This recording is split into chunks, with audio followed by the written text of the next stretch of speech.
Hey, what's up? I'm Kaya Jones, and you're watching In My Own Words. Lighting up the sky. Rising up like a phoenix. Rise up, rising up like a phoenix. Rise up, rising up like a phoenix. Rise up, rising up like a phoenix. Yelling back up.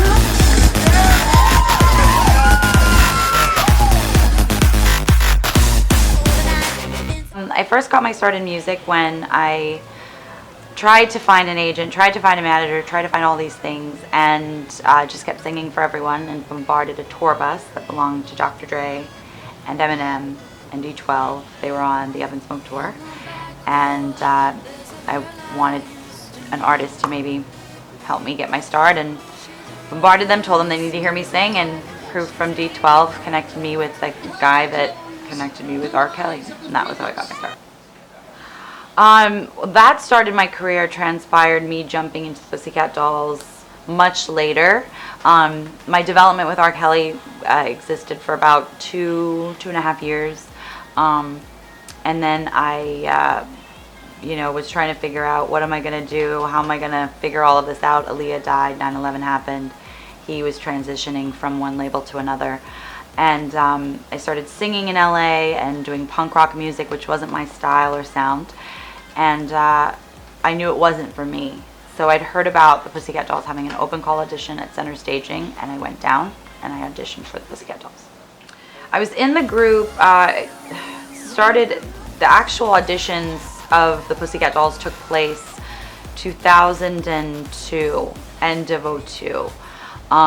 So that was a good 2.5, 3 year run with them. What prompted me to leave the Dolls was a natural transition to where we were growing to as a collective, as a group. And I think, when I look back now, what mattered then doesn't matter now. It's very strange how you know better, you do better, and I think we all had a different perception of each other when really it was more for us to be like a team, almost like a football team, and you all collectively work together. And that, I think at the time, was a bit tricky to get girls to do, especially young girls to do. Some of us were really young, and that space in the growing pains, like any company or brand, we had growing pains of what worked and what didn't. And so I wouldn't say anything prompted me more so than it just was an organic transition for myself, and I think ultimately for them too, so it was just time. There has been many rumors about the Pussycat Dolls getting back together.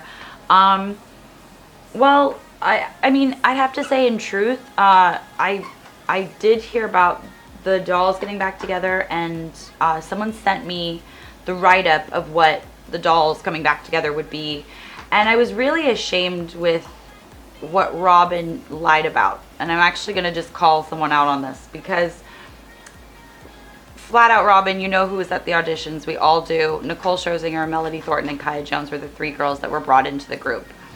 She said that Jessica was a part of the auditions. It's kind of nuts that even to this day, you're still not going to just be honest about it. Like, there's Divas Live footage and I'm on it. There's footage and I'm on it. So would I join and make money for somebody who never is even going to admit that I was a part of the team? No.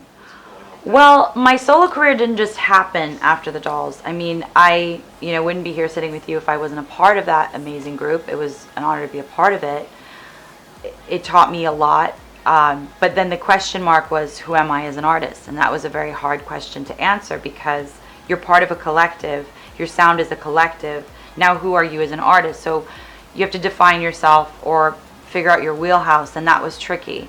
So there was a bit of honing in on a development for myself, a proper development. With R. Kelly, it was singing R&B, then being in a punk rock situation and that not being me, and then joining the Pussycat Dolls, which was like pop mixed with hip hop. And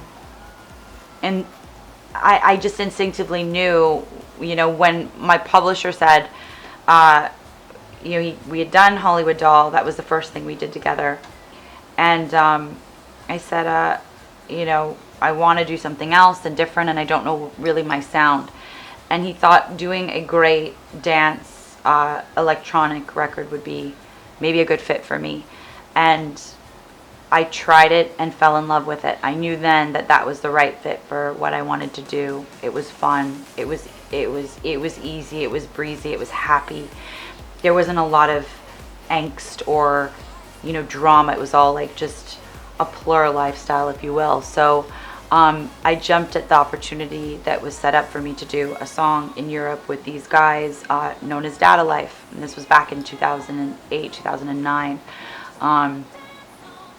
Of course, the track did well. My publisher died, and I think he would have loved to see what happened with that song. But, I was so excited that I figured out my sound, that Joe was a part of me, figuring out my sound and who I was as an artist.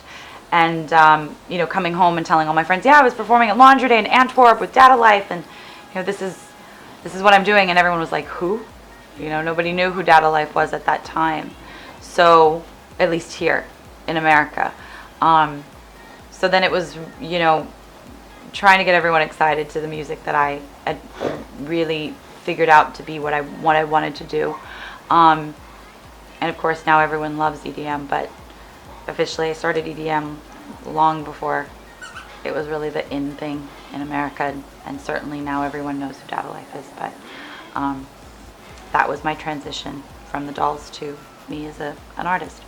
Now, how did the Hollywood Doll makeup line start? Yeah, Hollywood Doll brand that I have is a combination between candy. We have candy, we have chocolate bars, lollipops, t-shirts, clothing, dolls. We've branded into a bunch of stuff, and makeup as well.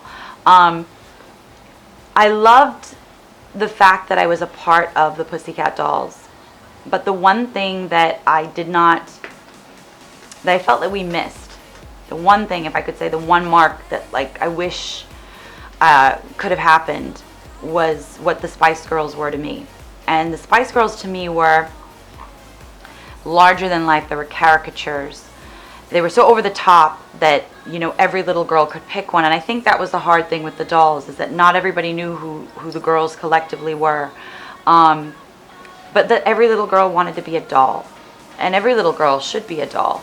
And so singing Hollywood Doll, which was my first single, I had said to my managers then, I really want to do a junior line for young girls. Nothing to do with music, nothing to copy what was part of the Pussycat Dolls at all, nothing sexed up, nothing like that. I really wanted it to be yummy, cute clothing, not on the music side of the fence, nothing but love from my situation with the dolls. But moving forward, I didn't want to bite a situation of a mimic, but I was a doll and forever will be. And so the transition from a Pussycat Doll into a Hollywood Doll was what I wanted to create as a brand for young women.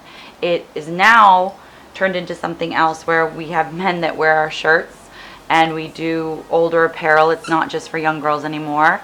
And officially, you'll now get to hear it, because I haven't been able to really share it with anyone, that Vegas Doll, which is the sister brand to Hollywood Doll, because it'll be in all the different places. It will now be available in the McCarran Airport in Las Vegas, in 3 stores in the McCarran Airport and 13 on the Las Vegas Strip. And we have a flagship store at the corner of Hollywood and Highland for Hollywood Doll. So it's really always been about making sure that that brand has been young and fun and really friendly to young girls. Of course, now young girls grow up just like Barbie and anything else. Ideally, I would hope that one day we can even say that we're anywhere near close that kind of success, because those brands, Hello Kitty or Hollywood, or not Hollywood Doll, Hello Kitty and Barbie are huge, and I'd hope that maybe one day we get that shot. But we're growing, and it was a big deal for me to create a brand, and not for it to be mirrored with the music stuff, for it to be something a little bit cool for young women. Yeah. And if you have other solos out, what's next Yes. for you? Ooh, we have a Vegas show that I am a I'm the creator of the show, and it doesn't revolve around me.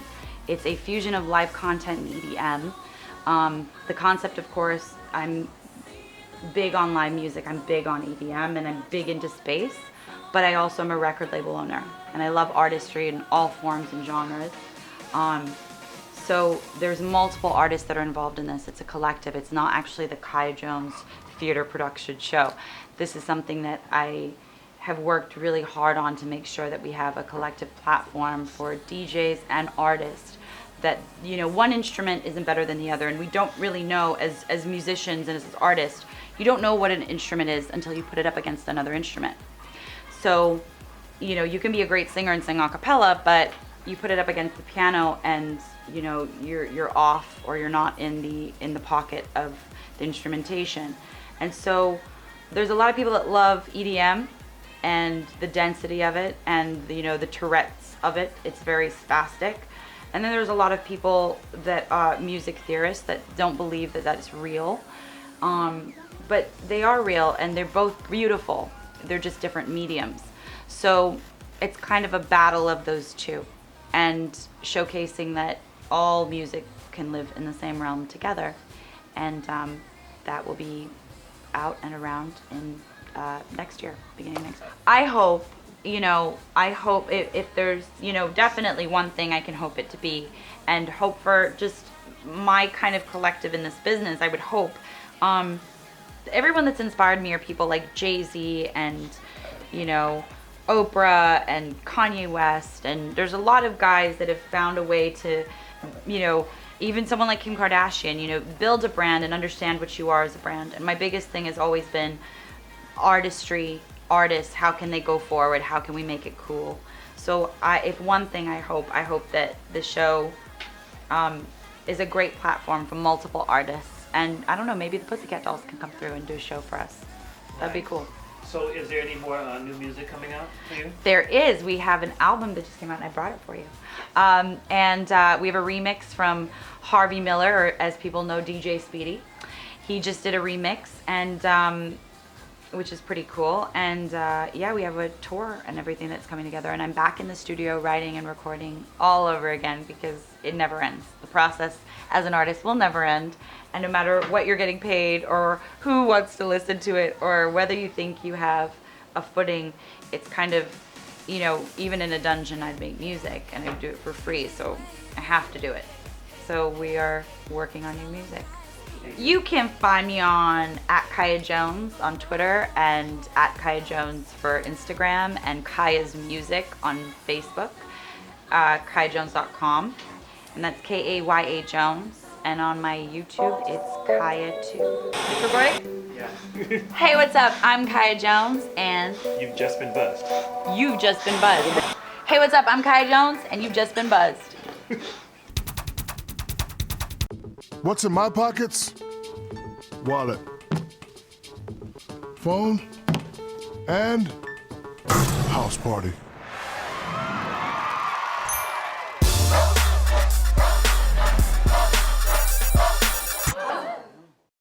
Hello? Hey, baby, what are you doing? Gotta call you back. I'm in a meeting. Hit it! Hear a monster sound in a small speaker, because size does matter.